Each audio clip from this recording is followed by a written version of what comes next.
அஸ்ஸலாமு அலைக்கும் வரஹ்மத்துல்லாஹி வபரகாத்துஹு. அஊது பில்லாஹி மினஷ் ஷைத்தானிர் ரஜீம். பிஸ்மில்லாஹிர் ரஹ்மானிர் ரஹீம்.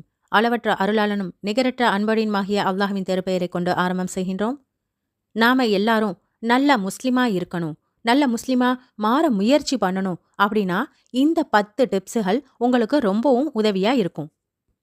இந்த மாடர்ன் உலகத்துல நம்மெல்லாம் ஒரு ஃபேக் ஐடியை வச்சுட்டு நானும் முஸ்லிம் தான் அப்படின்னு பெயர் தாங்கி முஸ்லிம்களாக அப்துல்லா, அப்துர் ரஹ்மான், ஃபாத்திமா, ஆயிஷான்னு பேர் வச்சுட்டு இருக்கோம். ஆண்களை பார்க்கும்போது தலையில தொப்பி போட்டிருக்காங்க, முகத்துல தாடி வச்சிருக்காங்க. பெண்களை பார்த்தா அவங்களுடைய ட்ரெஸ் கோட் ஆகட்டும், அவங்களுடைய புர்காவாகட்டும் அவங்கள முஸ்லிம்னு காட்டுது. நம்மளோட வாட்ஸ்அப் ப்ரொஃபைல்ல, ஃபேஸ்புக் ஐடியில நாம இஸ்லாமிக் குவாட்ஸ, இஸ்லாமிக் டிபியை வைக்கிறோம். நாம எல்லாருக்கும் மினிமம் குல் சூரா, அல்ஹம்து சூரா போன்ற குட்டி குட்டி சூறாக்களையாவது தெரிஞ்சு வச்சிருக்கோம். அது மட்டுமல்லாம இஸ்லாமியர்களை எதிர்த்தோ, இஸ்லாமிய சட்டத்தை கேவலப்படுத்துற மாதிரியோ, குர்ஆனை கால்ல போட்டு மிதிக்கிறாங்க, முகமது நபியை கார்ட்டூன் வரைஞ்சு கேவலப்படுத்துறாங்கன்னு சொன்னா நம்மளுடைய ரத்தம் கொதிச்சு ஆவேசமா அதுக்கான பதிலடியை கொடுக்குறோம். இதெல்லாம் நாம ஒரு நல்ல முஸ்லிம்களுக்கான அடையாளமா அப்படின்னா அதுதான் கிடையாது. அப்போ ஒரு உண்மையான முஸ்லிமினுடைய அடையாளம், ரியல் ஐடென்டிட்டி எப்படி இருக்கும்னு தெரியுமா? முதல் அடையாளம் அவங்களுடைய லைஃப்ல அவங்களுடைய எல்லா வேலைகளும் தொழுகைக்கு பிறகாகத்தான் இருக்கும். தொழுகைக்கு முன்னுரிமை கொடுத்து அதுக்கு பிறகுதான் இந்த உலக காரியங்கள்னு நினைப்பாங்க. எல்லா வேலையும் முடிச்சிட்டு ஆற அமர டைம் இருந்தா போய் தொழுகிறதுன்னு இல்லாம எந்த ஒரு வேலையா இருந்தாலும் அது தொழுகைக்கு பிறகுதான் அப்படின்னு சொல்லி தொழுகைக்கு முன்னுரிமை கொடுப்பாங்க.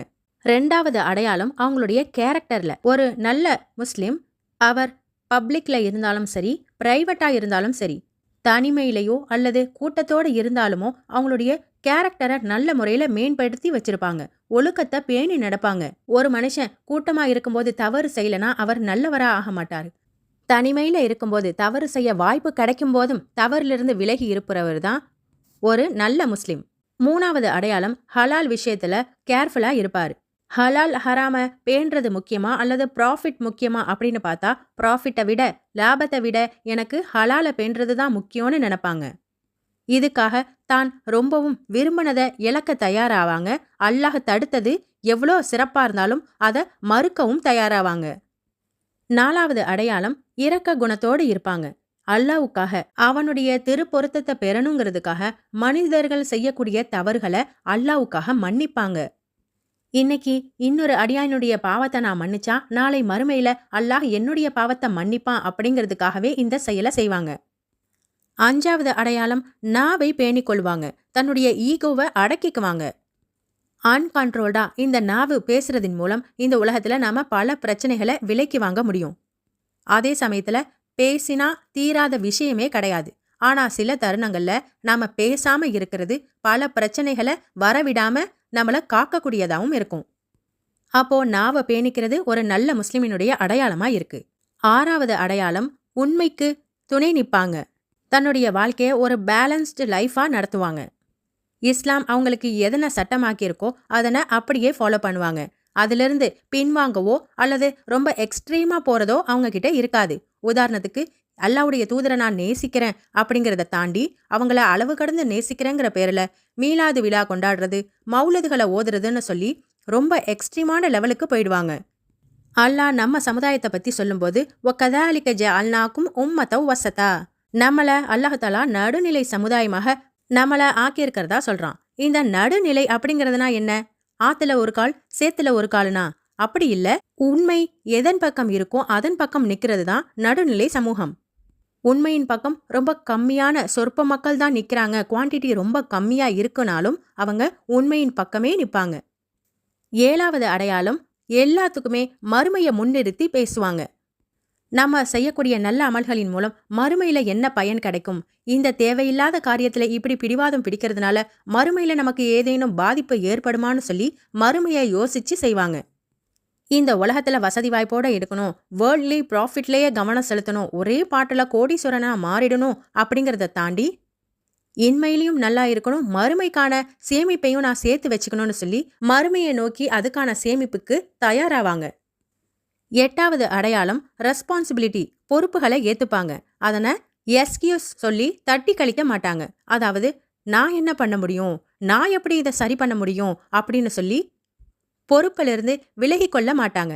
இந்த மார்க்கத்தை நிலைநிறுத்துறது நம்ம முஸ்லிமான ஒவ்வொருத்தின் மேல கடமை. நம்மளால முடிஞ்ச பெஸ்ட்டை கொடுக்கணும். நம்ம ஒருத்தரால இந்த இஸ்லாமிய மார்க்கத்தை தூக்கி நிப்பாட்ட முடியாதுன்னு அல்லாவுக்கு நல்லாவே தெரியும். ஆனாலும் ட்ரையர் லெவல் பெஸ்ட்டுங்கிற அடிப்படையில முடிந்த முயற்சியை செய்வதன் மூலம் அதுக்கு அல்லாஹ் நற்கூலியை தர தயாரா இருக்கான். அப்போ மார்க்கத்தை செயல்படுத்துறதும் அதனை அடுத்தவங்கள்ட்ட கொண்டு போய் சேர்க்கறதும் என் கடமைங்கிற எண்ணம் அவங்கக்குள்ள இருக்கும். 9வது அடையாளம், அவங்க வாழ்க்கையில படிக்கிற எல்லா விஷயத்திலிருந்தும் படிப்பினையை எடுத்துப்பாங்க. நம்மள சுத்தி என்ன நடக்குது அப்படின்னு அப்சர்வ் பண்ணி அதனை குர்ஆனோடு அனலைஸ் பண்ண முயற்சி பண்ணுவாங்க. இந்த குர்ஆனை பொறுத்த வரைக்கும் அது பாஸ்ட், பிரசன்ட் அண்ட் ஃபியூச்சர் ஈவெண்ட்ஸை பத்தி சொல்லக்கூடியது. இன்னைக்கு நடக்கக்கூடிய விஷயங்களை பத்தி குர்ஆன் என்ன சொல்லுது அப்படிங்கிற அப்டேஷன் அவங்க கிட்ட இருக்கும். இந்த திருமறை குர்ஆன் எனக்கானது, இது எனக்கான வாழ்வியல் சட்டத்தை தெளிவுபடுத்துதுங்கிற கிளாரிட்டி இருக்கும். 10வது அடையாளம், கான்ஸ்டன்ட்லி அல்லாவின் மீது முழு நம்பிக்கை வச்சிருப்பாங்க. அவனுடைய பிளான்ல கண்டிப்பா சிறப்பு இருக்கும். அவனுக்கு தான் சரியான தீர்வை சொல்ல முடியும்னு சொல்லி அல்லாஹ் நமக்கு விதிக்கக்கூடிய அனைத்தையும் அக்செப்ட் பண்ணிப்பாங்க. முழுமையாக அல்லாஹ் கிட்ட சரணடைவாங்க. இறைவா, என்ன நீ சீர்படுத்து, எனக்கான வாழ்க்கை முறையை நீ அமைச்சு கொடு, என்ன வழி தவற செஞ்சிடாத அப்படின்னு சொல்லி ஒவ்வொரு நாளும் அல்லாஹ்விடத்துல பிரார்த்தனை செஞ்சு நெருங்குவாங்க. அதுக்காக தான் அல்லாஹ் சூரத்துல் ஃபாத்திஹால இஹ்தின சிராத்தல் முஸ்தகீம், எங்களுக்கு நேரான பாதையை நீ காட்டுன்னு சொல்லி பிரார்த்திக்க வைக்கிறான். அப்படி கிடைச்ச அந்த நேர்வழிய வழி தவறிடாம இருக்க இன்னொரு துவாவையும் கத்துக் கொடுக்கறான். ரப்பனா லா துஸி குலூபனா பஅத இது ஹதைத்தனா, இறைவா, எங்களுக்கு நேர்வழி கொடுத்த பிறகு எங்களை வழி தவற செய்து விடாதே, என்னுடைய உள்ளத்தை உன்னுடைய மார்க்கத்துல நிலை பெற செய்யு அப்படிங்கிற துவாவையும் கத்துக் கொடுக்கறான். இதுல இருந்து நாம தெரிஞ்சுக்கிற முக்கியமான ஒரு விஷயம் ஒண்ணுதான், நாம வாழும்போது எப்படி வேணா வாழலாம், ஆனா மரணிக்கும் போது கண்டிப்பா ஒரு முஸ்லிமாக தான் மரணிக்கணும். அதையும் அல்லாஹ் வலா தமூதுன்ன இல்லா வ அன்தும் முஸ்லிமூன், நீங்க முஸ்லிம்களாகவே தவிர மரணிக்காதீங்க அப்படிங்கிற கட்டளையுமே அல்லாஹ் கொடுக்கறான். சோ இன்னைக்கு நாம தெரிஞ்சுக்கிட்ட இந்த 10 விஷயங்களும் நாம நல்ல முஃமின்களாக நல்ல முஸ்லிமாக வாழ்றதுக்கு நமக்கு உதவி செய்யும்னு நம்புறோம். தொடர்ந்து இல்முல் இஸ்லாமோடு இணைந்திருப்போம். அஸ்ஸலாமு அலைக்கும் வரஹ்மத்துல்லாஹி வபரகாத்துஹு.